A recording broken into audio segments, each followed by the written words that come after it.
Hello, hello. Welcome, everybody. Welcome to Unscripted Intelligence.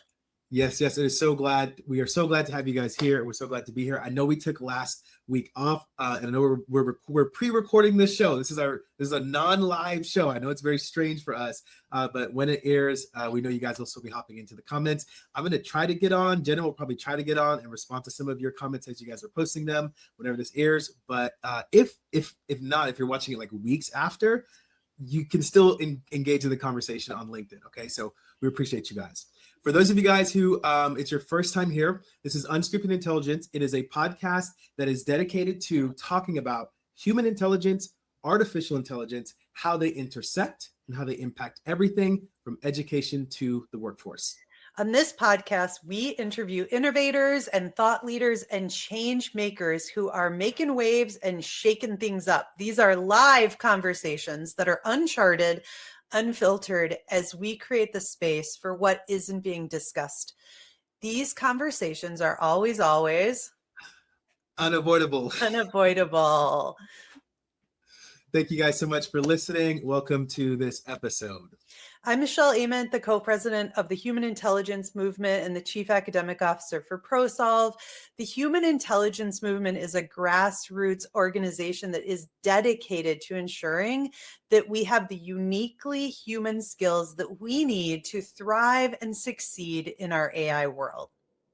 And my name is Arvin Ross, your other co-host. And I'm also the co-founder of ProSolve, a company that is dedicated to ensuring that we keep human skills at the center of everything. We make the invisible visible.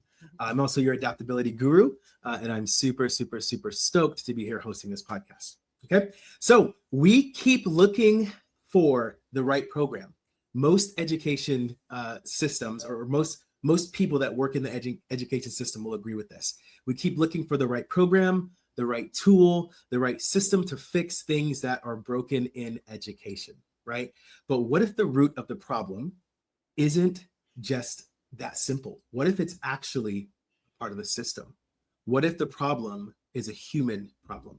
Today, we're talking about what it actually means to put human connection at the center and what happens when we stop solving symptoms and start solving the root problems, the root causes around culture and climate. Okay, this whole conversation today is going to be centered around being human in an increasingly automated world. That's a big topic.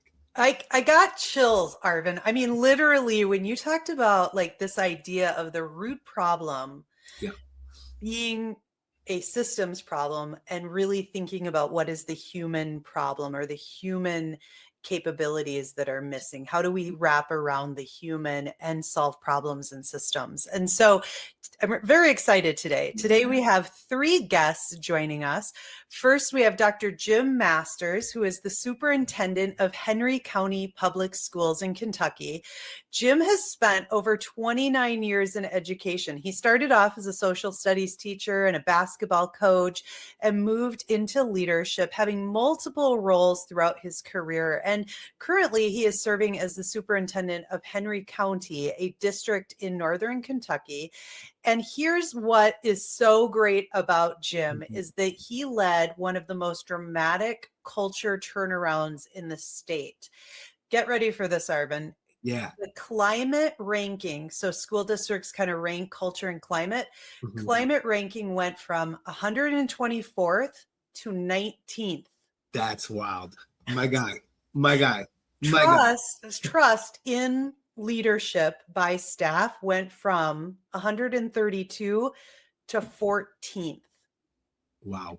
And attrition with staff, so people staying with the organization, dropped by, or people, I should say staff attrition, meaning they're leaving. And instead he's got people staying, dropped by more than half. And here's the secret that we're going to learn today is Jim didn't do this with a new program or a new initiative. He did it with relationships. And so I'm super excited to see how he actually moves the needle on culture.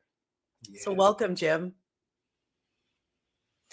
Next, we have Neesha Nanda, who is the CEO and co-founder of HeyBodhi. And Neesha, welcome, Neesha.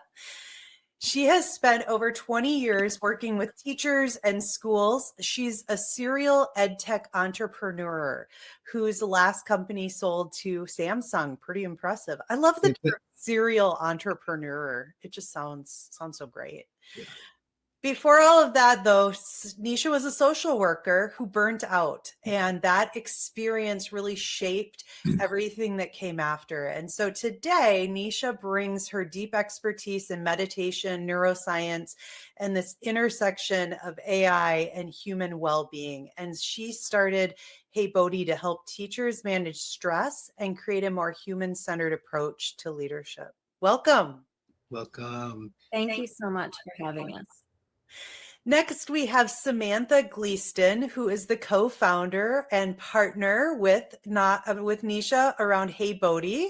Welcome, Sam. Hey, hello. Sam is an award-winning teacher with over 25 years of classroom experience in the area of innovation and Montessori education. And you know what?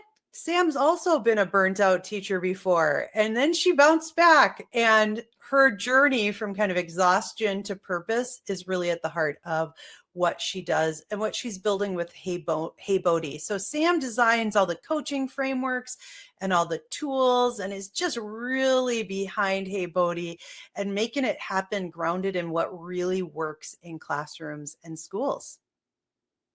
So welcome. Thank you. So great to be here. I'm a longtime listener, first time caller. No, you know what I mean. That works. I watch all the time. It's so fun to be here. I love it. Can I just say, when I was kind of reading through your bios, I'm like, yo, Michelle, I say this every episode. How do you get these people? How do you convince people of this stature to go to log on and talk to us for any period of time? It is just, guys, I'm so excited you guys are here. Thank you so much for lending your time and your expertise. Mine is blown, Michelle. Super awesome. Exciting. Yeah. So let's get into this today, right? We are exploring a couple different things today, but the center of it is about solving problems, specifically the root causes. How do we do that, right? What are some of the best practices, the ideas, the thoughts? This conversation is hopefully going to surface some of that for all of our audience that will be listening. Okay, so when we talk about school culture, like it's some sort of thing that we can measure or fix with a program. My first question to all of us here on this call is, what do people get wrong about what culture actually is? What do they get wrong about what culture actually is? I'll toss him. Sam first. You're in this corner of my screen. Oh, really? Oh, I saw Jim go off mute. So I was like, yeah, Jim, let's hear it. But I'm happy. Jim, I'd love to have you launch us into it because I think you're just such an expert in it. I have my own thoughts, of course, too, but I love Jim's thoughts. Let's do it. That's a great question. You know, what do they get wrong about culture? I think that perception can create a lot of false narratives in regards to culture that a school district has, because perception is reality. So from a superintendent's perspective, you know, I may have the thought that, oh, our culture is great, but if I don't have the data to show that, and for example, we have what's called impact working condition score surveys in Kentucky that our staff takes every two years anonymously. That data really lets me know the reality of the culture. And then you got to look at your student data. What about their survey responses? And what about data that we all have, such as attendance, that sort of your retention with your staff? So I think perception can really give someone a wrong narrative in regards to culture. I think the number one thing anyone can do to get started on the path to building a great culture is to focus on 3 simple questions, and it's for students and for staff. Number 1, do I feel cared for? Number 2, do I have a trusted adult if I'm a student or peer to turn to? And number 3, do I feel part of my school? You focus on those 3, addressing those 3 questions, you're well on the way to creating a great culture. Okay, so it's about trust. Yeah. Say them again for us, Jim, okay? Sure. Number 1, do I feel cared for? Do I feel cared for? Okay. Number 2, do I have a trusted adult if I'm a student or peer if I'm an adult to turn to? And number 3, do I feel part of the school? That belonging is huge. And here's one of the things I do want to comment on when you talked about perception that I think is so brilliant is how you don't just rely on one measure. You talked about that triangulation, that ability to look at a perception with student perception with attendance. And I would think that that really helps you kind of see if people can answer, if you're answering those three questions. Am I right? Yes, absolutely. I am very data dependent because I always want to know, where are we? Are we growing? How do you really know that? I go to teacher recruitment fairs every year, and it's funny, every district, every table that you go to, of course, everyone's going to tell you how great their district is. And you know what? For the most part, they're great districts. But you really have to look at, well, what does the data say? Where are you and where do you need to grow to ensure that you're creating the best working and learning environment for your students and for your staff? And, I'll just jump in here and say, as a teacher, I feel like my job is actually to be the facilitator of the creation of a culture, right? Like that's what a teacher does. You facilitate culture creation. And by doing that, and like one of my favorite books is Design for Belonging, right? Dr. Susie Wise. And right, like, how do I walk into my room before my students come? I walk into my room as I literally close my eyes, turn around, walk in. Like, what would I feel like if I walked into this space as a student? How would I feel like I belong in this space? Do I belong in the books, in the curriculum, in the environment, right? And our schools too, that belonging I think is huge. And when we talk about, Jim's example is so perfect because data, that's a place where AI can support you in understanding it, right? But that is so deeply human. Belonging and trust and connection is deeply, deeply human stuff. Education is deeply human. But there's a lot of ways we can help ourselves to get there, to do that deeply human work. So Sorry. I know you guys probably think I'm taking notes right now because when we're live, I usually don't get to take notes because I have to be in the chat and responding and listening to people. What did you just say? You said teaching. As a teacher, I'm a facilitator of culture. I have never verbally put those words together, but I 100% that is my experience with the best teachers that I've ever encountered. It is not just a cerebral thing, it's a heart thing. And I mean, everything that y'all are saying, this piece of belonging, that's literally what changed my life. That is why I'm here in this podcast today, is because I had teachers that did what you three just said so naturally. I just mind blowing. And belonging is about being seen, right? Like you are a part of something and you feel a sense of belonging when someone sees you, right? And so we could talk about curriculum all day, right? And how where does our curriculum actually support our teachers in seeing our students, and how do we support teachers in that deeply heavy, you said, heart, right? We talk a lot about that. What we're really trying to do is support teachers with the heavy heart lift. That's the stuff that matters so much in a teacher's work, a principal's work, a superintendent's work in education. And that's the stuff that we're not necessarily supporting as well as we could be. And we know it's the stuff that changes lives, right? That changes people's trajectory. And that's what education is supposed to do. I love it. Neesha, yeah. I just wanted to jump in to say that coming from more of a systems level and working with schools or districts kind of at that, mainly as a consultant, actually, and having worked with so many different schools and so many different teachers, as a consultant, you get called in for a problem and you need to address that particular thing. And I think what I've seen so much is that, kind of like Sam says this to me all the time, right? When we measure what matters.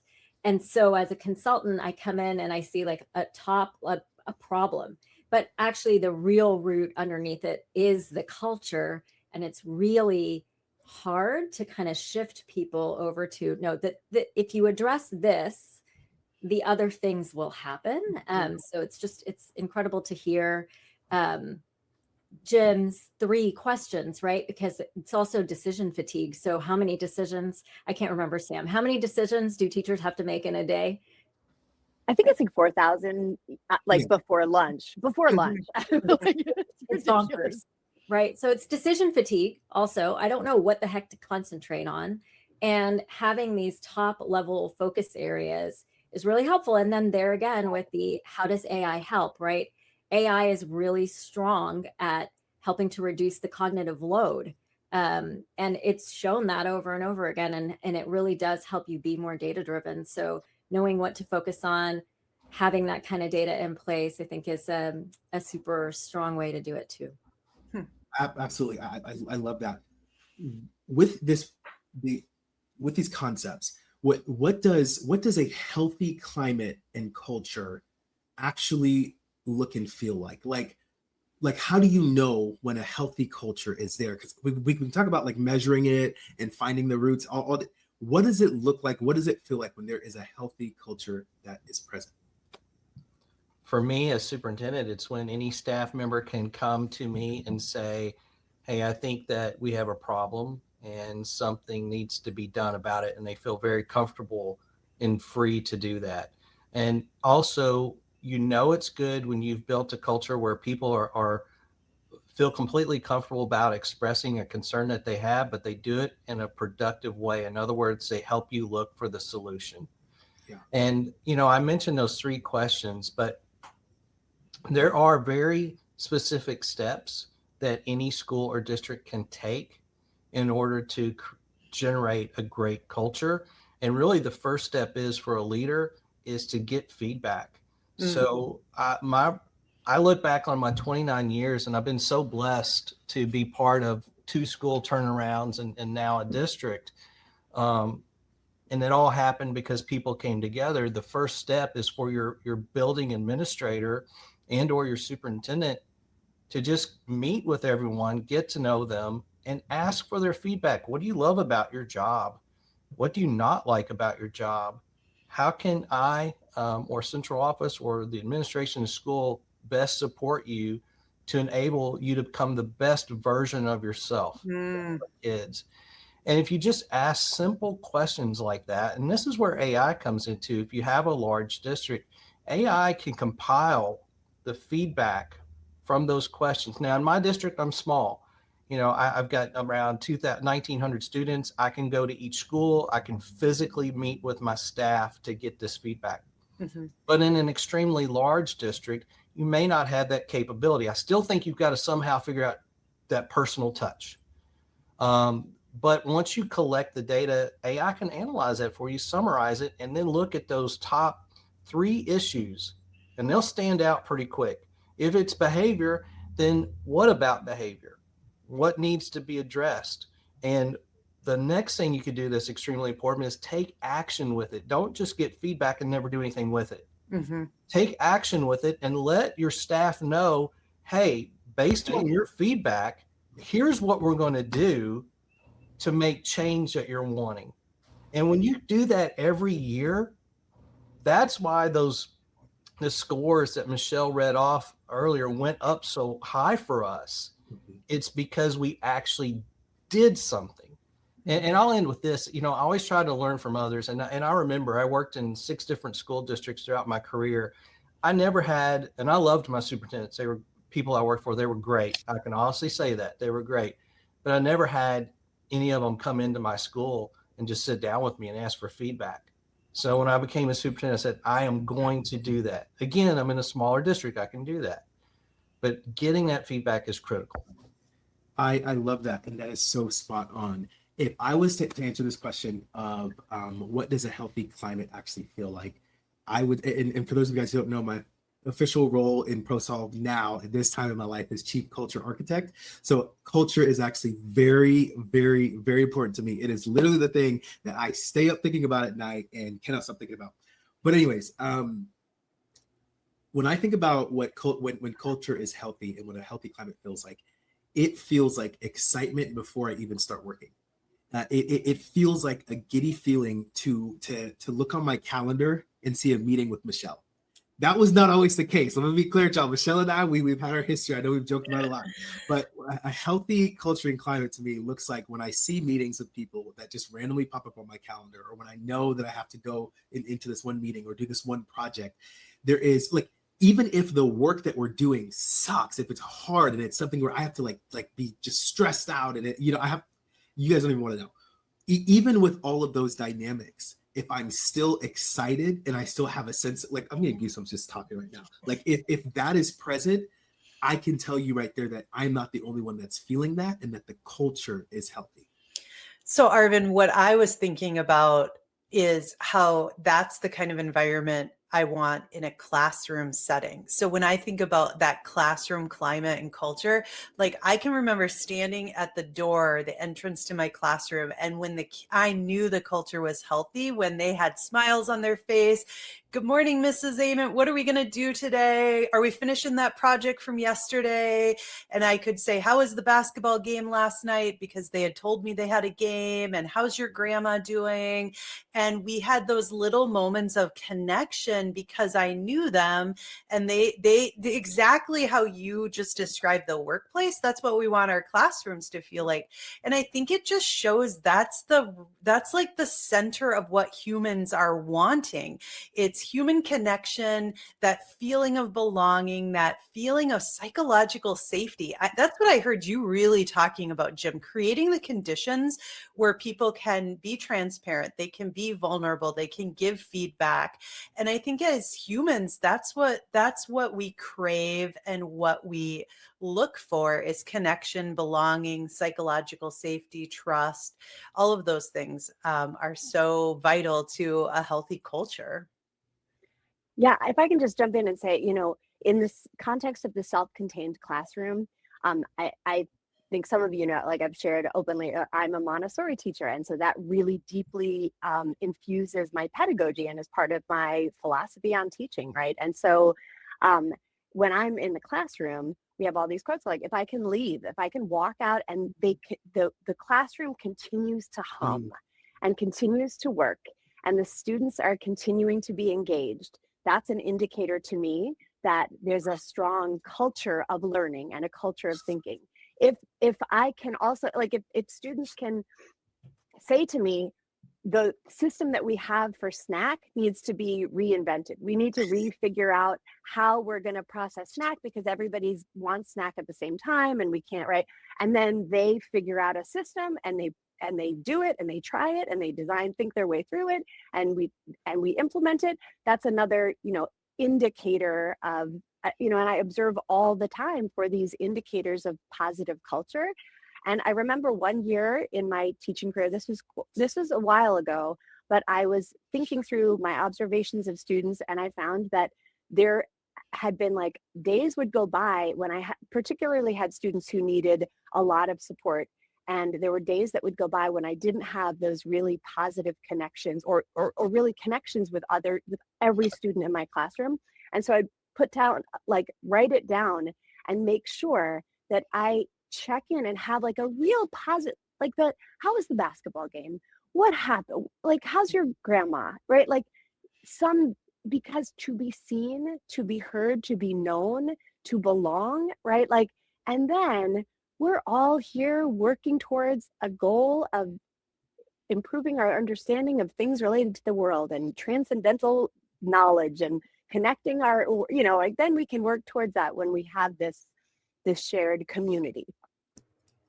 So I just want to jump in there for a second, right? So on another project that Sam and I have worked on, we work with a charter school network, and I will never forget a story that was told to me. So we came in for a completely different reason, really worked on the underlying core issues at the table, and worked with a group of teachers.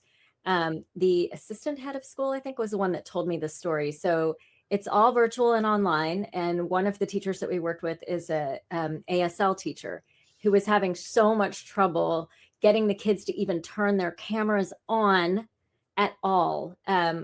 Fast forward a year, and the assistant head of school called to tell me this. She's like, you are not going to believe what happened. I popped into the class, into that virtual class that was happening of the ASL class. The teacher wasn't there because her electricity had gone out. And she messaged me on the side on my phone to say, I'm coming right back. I don't know what's going on. The kids are all talking. The assistant head pops on and the kids start saying, hey, do you want to see what we're learning about? And like starts basically showing her what they were learning. They all stayed on, they didn't go off, and they all kept learning. And I just thought, oh my gosh, that's success. But I couldn't have even pointed to that is success when we started. It's like one of those, you know it when you see it moments. So that's what made me think of. And there's also a bunch of research by the Heart Math Institute, which I don't know if any of you have heard of, but they do some incredible work around, they measure heart rate coherence. And they did all of this work with just the teachers, only the teachers, and helped teachers understand how to get into heart rate coherence. And the data showed that the students, they did no work with the students were all affected. Less absences, higher test scores, less sickness, all from the teacher being regulated, because it's kind of like, and because if you walk into a room and there's like a bad vibe, implicitly that bad vibe actually is sticky, but so is a good vibe. So anyway. You know what, Neesha? Okay, so that's kind of mind-blowing to me, because I have been tracking I've been tracking my HRT. Did I say it right? HRT? Or there's a V in there. Yeah, there is heart rate variability is what you're talking about. Right. But is that what you're talking about too? It's similar. It's very similar. The heart rate variability and heart rate coherence, the Heart Math Institute measures it. You're measuring it with your watch, right? Yeah. So I use an app and it's measuring that throughout the day, and it will give me signals of like when I'm really stressed and I'm in the red zone, or when I'm blue, and I like to be blue and green a lot. But you know what? What's striking me with that idea is I know the effect that I have on others, and especially as a leader in an organization, when I'm not emotionally regulated, I impact the others around me. And I see that very clearly. I never had put that together around teachers and the classroom, which makes total sense. I just never had gone there. And so this idea of ensuring that teachers are regulated and have the tools and the resources they need to avoid being burnt out or avoid being high stress, that is something that's super important, not only for teacher well-being, but for student learning and student well-being. And I'm really curious around just other ways that we can think about how do we help teachers be balanced and regulated and well-being. I'm just seeing a direct correlation to students like I never have before. I don't know where I've been, but what are the thoughts? Okay, let me just say this really quick, Michelle. I demand that you send me the data for when you're in meetings with me. I want to know what your heart rate is after the fact and how that compares to when you're in meetings with Travis. I have to know. So next week when we travel, I will be in the red the entire time. Arvin and I are going to California 3 days. I will be in the red the entire time. The travel like throws me, and it's, I don't know, it's like, it's crazy. And so my cortisol spikes, and anyway, that's a whole lot. I can only imagine. I think Dr. Jim was going to say something right before I made my joke. Oh, I love where you mentioned the app, and I was thinking I've really become very interested in AI and its ability to help us. I never want to humanize it. I always want to be human-centered in the way I use it, and I always want to use it in a way that develops our critical thinking skills as compared to diminishing them. That being said, teacher health is one of probably the most important thing that we can talk about, especially now with the teacher shortage. I know Kentucky has a teacher shortage. So part of that is because we're just overwhelmed in education. I think people would argue that teachers are underpaid, overworked, not appreciated as they once were. All that comes into play to create a very stressful work environment. So you've got to try to create an environment where people feel cared for and that they're supported and that their opinions matter. Mm. Thinking about health, a personal story that I'll share, but could be used for all teachers. You know, I'm 55, 29 years, I was feeling pretty run down. Cut to the chase, go to the doctor, get blood work done, used AI to actually analyze my blood work, look at food that I should be eating, not a diet, but what foods should I be eating based on research to help with my energy, et cetera, based on my blood work, what vitamins and supplements. Long story short, started following those guidelines and have felt so much better than I have compared to the last 3 years. Fast forward, I got to meet Neesha and Sam, and beyond the physical health comes how do you deal with all that mental stress that you're dealing with? And they introduced me to HeyBodhi, and I was blown away. I'm like, that's it.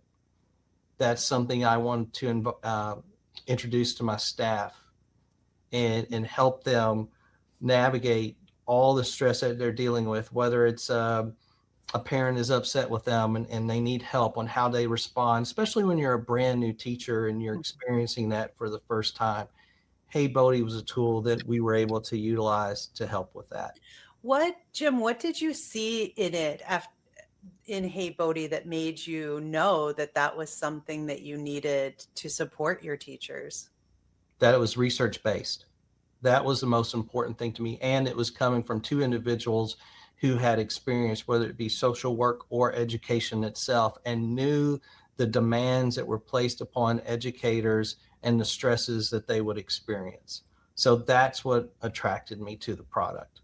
Now I just got to know what it does. Yeah. I was getting ready to say, please give us the sizzle. Give us the sizzle. What are we talking about? Give us the sizzle for HeyBodhi. Okay, I'll take a stab and then Sam can go. But HeyBodhi is an AI-powered coach / mentor to help teachers do that heavy mental lift, the heart lift of being a teacher. So many awesome AI tools out there that help with the workload. But a little bit about how it started and where it came from is we were working to help teachers understand how to use AI in their work, right? And noticing a lot like what's underneath, right? We talk a lot about what's underneath the actual symptom. The symptom is lots of things, right? My hair's on fire because I think all my students are cheating. Oh, well, maybe you need to look at what you're teaching, if they're interested in it or not, right? So all of the things that you guys talk about on this podcast and do such a great job surfacing. But when we kind of looked at it, it was, right, it's like Maslow's hierarchy of needs. You can't, if people are so stressed out all the time and very burnt out, how exactly are we asking them to get all the way up to the top and be creative, right? Something else is amiss. And then our stories of having been burnt out and builders and innovators and entrepreneurs led to HeyBodhi, but it's backed with the neuroscience. It's backed with what happens and works really well in the corporate world and what works well in education. So we really tried to break down the silos and bring a pool of information together to really help teachers do that heavy heart lift of teaching, because we just didn't believe that it was just the workload. Yeah. What I love about, I'm sorry, I'll let you go, Sam. No, you go. No. I was just going to say, I mean, like if you've ever I walk through our hallways with students ages 2 to 14, right? And in that hallway with students in October, those toddlers, those 3-year-olds, those 4-year-olds, those 5-year-olds, it is very difficult to regulate, right? They're figuring out how to regulate in a classroom, school environment for the first time. And I see my colleagues, and it's gotten harder. It's gotten much harder, especially as students are not, young children are oftentimes handed things to help them regulate themselves at home with like an iPad, right? And you're like, here you go, you don't need to figure out anything, right? And then you get a kindergartner who now has to navigate and regulate, and it's really, really challenging for the child. It's also really, really challenging for the adult. And we talk so much in education about like making sure we have a toolkit of, things that we can use to support ourselves with curriculum and support ourselves with all these other things. But what do we do when we've got a kid? We're really trying to help a child take a deep breath, and you find yourself dysregulated. It's very easy to be dysregulated. And if you've ever held a baby, it's like a canary in a coal mine, right? Like if you've held a baby when you're stressed, that baby is immediately stressed, right? But you have to regulate your breathing, slow down, right? The same is true in different contexts all the way through adulthood. And so how do we get ourselves the right tools to be able to be the prepared adult in the room? And another part of my philosophy, right, is like the prepared adult walking into a space.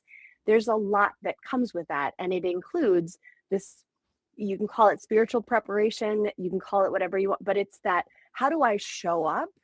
And how do I show up with my students? And that takes we have to support our teachers in that work. And so that's, connected to, and what led to this creation of what are the tools that we use to support our teachers with how they show up. Whatever you both That's good. I love I it. got excited, so I have a little Yeah, bit. no, you're good. You're really good. What you guys are talking about is you're taking a look at what the conditions for success actually are, and I think in times past we would have said that the conditions it takes for a teacher to be successful is that they have the right technology, or they have the right whatever, like tools. And what we're realizing is that it's not just that simple as giving them tech or training, that sometimes it takes something a little bit more than that, that's a little bit more nuanced. One of the things that I've heard said is that something unique about how you describe HeyBodhi is that we're not trying to make people's best friends with AI. We're trying to make them become more human. What does it actually mean? Can you give us some context to what you say when you say we're not trying to make AI their best friend, we're trying to make them more human?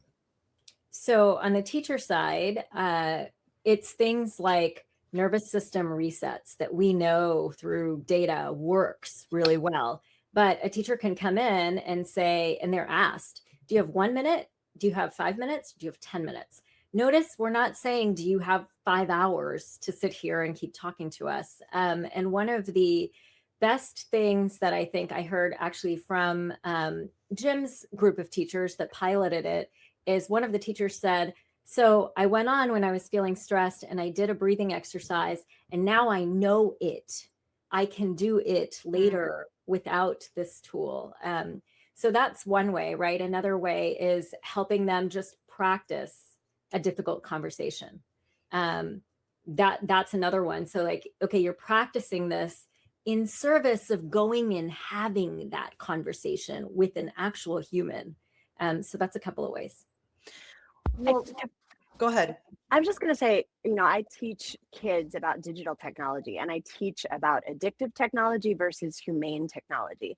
And like, I have my kids design apps that are using humane technology. And it's important that we understand that there is a difference, and that there is technology that's designed with an addictive for eyeball time. And there is technology that's designed. We can actively design technology to serve a purpose and not suck our attention, right? And we have to do that work. And so part of that, I think, too, is one, it's the design. So it's not relational language. We're seeing all this, this stuff come out about people engaging in and creating relationships with chatbots because of the relational language that chatbot is using. So if a chatbot is like, oh, I hear you, I get it, I'm your best friend, don't talk to your husband about that, talk to me, right? Like that's irresponsible, frankly, right? I mean, and so we have to use language that is supporting the work without taking over the human connection. And I think those are really important things that are part of our ethos, frankly. Well, Sam, I really, really am thankful that you talked about that, because I think it's hard for people to understand when you talk about an AI tool and interacting with it around your problems and helping you to learn strategies and tips. It kind of sounds like therapy. And there's this idea that we are dehumanizing by the use of AI. And so I appreciate you giving us that distinction. Here's what I am that's blowing my mind right now, and what I am so thankful for this partnership with HeyBodhi and the Human Intelligence Movement, and having you be a partner and a sponsor of this podcast. And really, what's coming up for me is that you are using AI to really solve the human problems that exist. And this idea of stress and burnout, there's a lot of tools that are trying to do that by making things more efficient. And you've heard my concern with that. If we make teaching and the education system that we have today more efficient, we will never move beyond our current structures and systems, which I would argue do not serve kids, do not serve teachers. It is an set of outdated practices. And so what I'm seeing you do is solve a completely different root cause. How do I use AI to be more regulated, be more healthy, be more human? And I just think that solve for teacher burnout or teacher stress really is something that aligns with the human intelligence movement so well. And so I value this partnership. And I'm really curious, Jim, what you, as your teachers use this, how did they change? Like, what were some of the results after using HeyBodhi?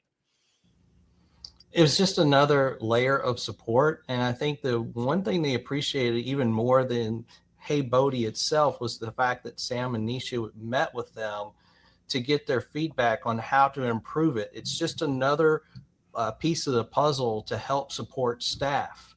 And I loved what you said about how AI can make things more efficient, but it doesn't mean it's going to help us improve student learning or the student learning experience. So for example, there's lots of subscription services out there that will create a lesson plan for you. Mm-hmm. But what I would challenge individuals to do is, well, look at that lesson plan and ask yourself, is it evidence-based? Most are not. They're good, but they're not great. So let's put it from a human-centered perspective. Let's bring our teachers in. Let's design our own Google Gym or my ChatGPT, and let's tell it what we want it to produce and tie it to Hattie, Marzano, Schmoker. All the research over the last 35 years is there. So we can structure those AI-based lesson plans ourselves to ensure that they are going to generate high yield results. Jim's singing my language. He's speaking my language. He's singing my song, Arvin. Yes, he totally is. What I love about this whole conversation, specifically with HeyBodhi, is you guys are very disruptive. And when we look for unavoidable truths, right? When we look for knowledge that is real in reality and that's hidden, we find that innovations like this uncover the truth. So it is, how can I say this? It is very normal. We have, okay, this is UTT, just so you guys know, those of you guys watch for the first time, that sound indicates that it is unavoidable truth time. This is the time at the end of the podcast to where we have everybody live in the podcast and listening share what is an unavoidable truth that you have discovered in this conversation. So I know I've got a couple, but while I'm finishing what I was saying, when I was interrupted, I'll let you guys start thinking about what your unavoidable truth will be. So what I was saying was it's almost like HeyBodhi is coming against this culture where we have normalized teachers being stressed out, where we have normalized administrators pulling their hair out, where we have it is absolutely normal to hear about superintendents having health issues. It's normal to hear about teachers like literally quitting and the fire inside of them that they had when they started teaching dying. That is normal, that is common, and the technology and the tool, like what you guys have created is counteracting that. You are the antidote to that venom. And it is just really cool because I cannot think of a better partnership than HeyBodhi and the Human Intelligence Movement. Thank you. And I'd love to share my, like, the thing that just cannot pop out of my head, the unavoidable truth. And that is that when teachers used HeyBodhi, what we saw was a pattern that made us pause. And it's that they weren't coming back to it over and over and over again. But the reason why they're not coming back to it over and over and over again is because we're purposely trying to make it not sticky, right? Mm-hmm. And it caused us to step it back for a second and look at, okay, how do we embed this in the workflow in a way that is overall productive, not to be addictive, right? And that a lot of that came from Dr. Masters and the other people on our board, the other superintendents on our board, basically saying things to us. You know, one thing is for sure, every time we've ever described HeyBodhi, somebody has come and said, Arvin, kind of like what you just said, right? Either I was that teacher that burnt out and now I'm in, or my mom was, my uncle was, whoever, but everybody's got that story. So the other thing is that when it worked well, it's because Dr. Masters embedded it in that overall workflow, right? It's one of the tools in the toolkit. And what does that look like? So for us, it was, all right, the superintendents are the loneliest in that whole job realm. Principals also, right? And one of the superintendents that is on our board said to us, right, so teachers have PLCs, or they can like go yell about, everything to each other or whatever, but the principals and the superintendents don't have that kind of a network. And what is that? How can we move upstream to really impact what's downstream, and also stop saying that, oh, here you go, teacher, this is up to you. If you just learn that breathing technique, everything's going to get better. Well, we know that's not true. That's part of it, but it's not the whole picture. So we have created a HeyBodhi edition for leaders, and that came from that unavoidable truth of both of those things. You can't just keep pointing your finger back at, hey, teacher, handle one more thing. Mm-hmm. Everything's going to get better from here. And not creating a sticky something that doesn't have that, real overarching impact. I love it. Sam, you want to go next for your unavoidable truth? Sure. I'll just say, everything is a paradox. Is my, like everything is a paradox, and it's all things all at once, which is, I think, connected to what Neesha was just saying. And the other, I don't know if this is an unavoidable truth or an unavoidable hope, or, but we can make the systems of education better if we get in there and focus on the people and focus on really supporting the people. I really genuinely believe that it's true, and that there is a way, and I envision a world where people show up and feel like you show up when you go to work, right? Like people feel good about being there, and people feel like, I belong. I love to be with these people every day. I'm not calling in sick. I believe that we can do that. We can create cultures that thrive, and students thrive, teachers thrive, principals. We can do it. Let's do it. Let's do it. I love it. Jim, do you want to go? And then Michelle. Sure. My unavoidable truth is we are not going to be able to avoid AI. So, it took 7 years for there to be 50 million users on the internet. It took 3 years for there to be 50 million users in Facebook. Mm-hmm. It took 5 weeks for ChatGPT to reach 50 million users. So I think the unavoidable truth is we've got to protect ourselves and avoid what I call the WALL-E effect. Have you seen the cartoon movie WALL-E a few years back, where humans end up destroying the earth? They build a spaceship, they fly off, but they let AI basically feed them, tell them what to do.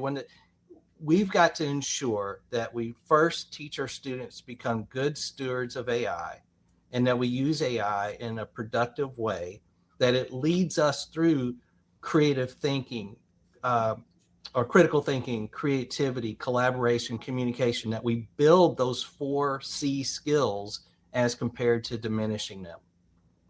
I love it. I love it. Cannot agree more. Absolutely. My 2 cents on unavoidable truth, and then I'll go to you, Michelle. I feel like in this episode, a couple things stuck out to me, and I'm fighting for which one is going to be the top. So I'm going to just say both. Sam, earlier you said, as a teacher, I'm a facilitator of culture. That is burned in my brain right now because I felt that, I lived that, I experienced that, I try to role model that in all of our PD, but I've never heard it said that way. And I think that is such a bar. As a teacher, I am a facilitator of culture. And then secondly, I would say the 3 of you have given me hope that it is possible to see ethical usage and merging of AI into the more squishier sides of systems.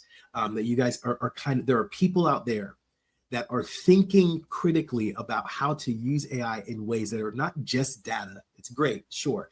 Not just like producing content or materials, but touching the hearts of people and giving people that are in stressed out situations healthy and ethical means to overcome those challenges. To me, that is a bar, and that is an unavoidable truth. I'm very glad about that. You had 2 unavoidable truths, Arvin. So I did, my bad. Okay, here's mine.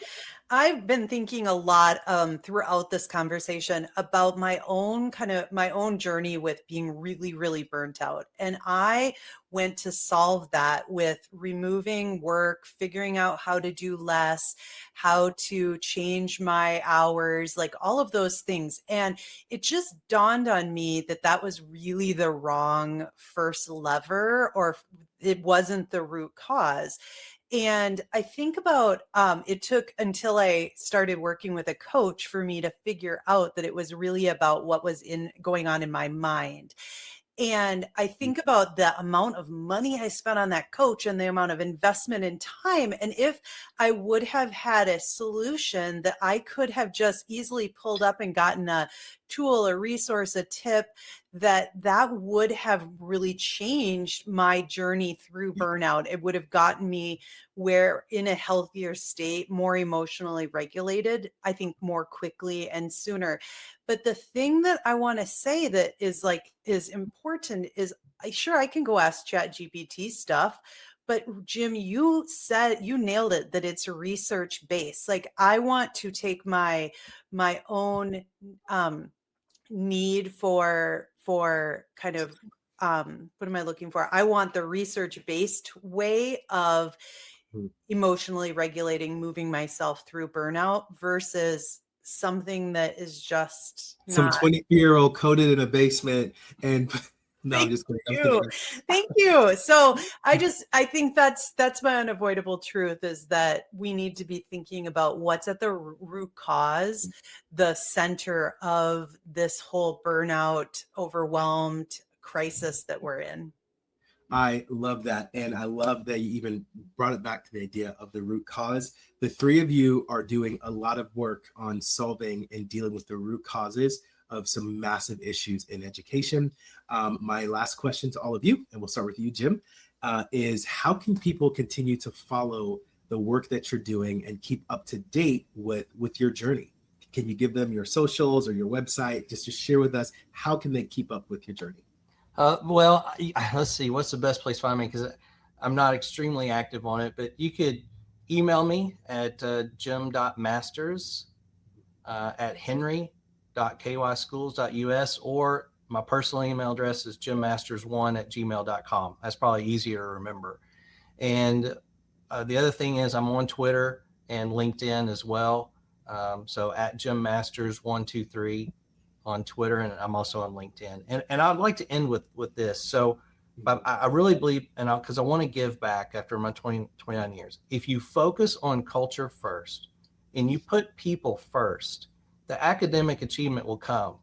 Too many times I've seen this initiative, that initiative, this initiative, and it is a repetitive cycle. And you see that after almost 30 years in education, and if it doesn't work and people wonder why, you have to put your people first before a program. And if you do that, so I'll end with this to brag on my staff. we've grown academically in almost every single category 3 years in a row. And it's because of the culture that the staff, not me, but the staff has created through their feedback. And I'd love to share with people out there, what does that mean? What did you physically do? What type of steps did you take? I'm happy to share all of that. I love it. I love it. I love it. Sam, let's go to you. How can people continue to follow your journey as you solve root causes and not just the symptoms? And then also, I like what Jim did. At the end of you sharing that, give us like a one sentence or statement on like your last and final thoughts to the audience. No pressure. LinkedIn is probably the best way to follow me. I'm on there sometimes. That's really pretty much it. And then, I think just kind of reiterating what has been said, but I think when we focus on people and we focus on supporting people, that's when we can make the biggest impact. And it's conversations like this where I feel really hopeful, and to know, that there's a lot more good that's happening with these tools, and there's like powerhouses and movements, literally movements, happening to make sure that we're using this technology to elevate humanity.